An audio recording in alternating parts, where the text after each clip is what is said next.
Today, we're pleased to have Jonathan Katz, award-winning author, and Jonathan's latest book is Gangsters of Capitalism, Smedley Butler, the Marines, and the Making and Breaking of America's Empire. And Jonathan, I consider myself a capitalist. I'm also a banker and a Marine, so I found the title fascinating.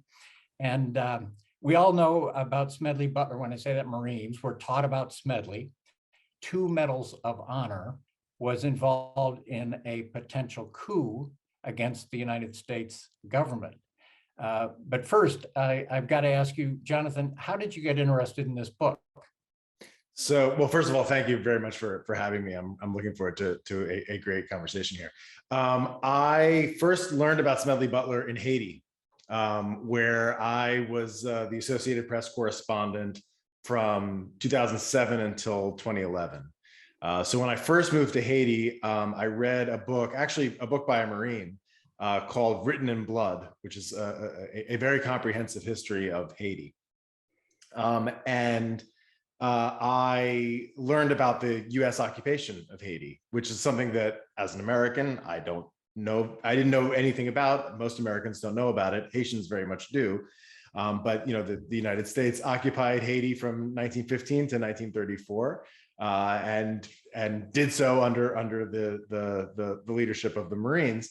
And Butler played a major role in that. I did a little bit of extra research just to sort of flesh out this Butler character, and that was when I found, first of all, that not only had he played a major role in the occupation of Haiti, but he played a major role in the occupations and invasions of basically every, he's a participant in almost every US overseas war or military operation from 1898 until the 1930s.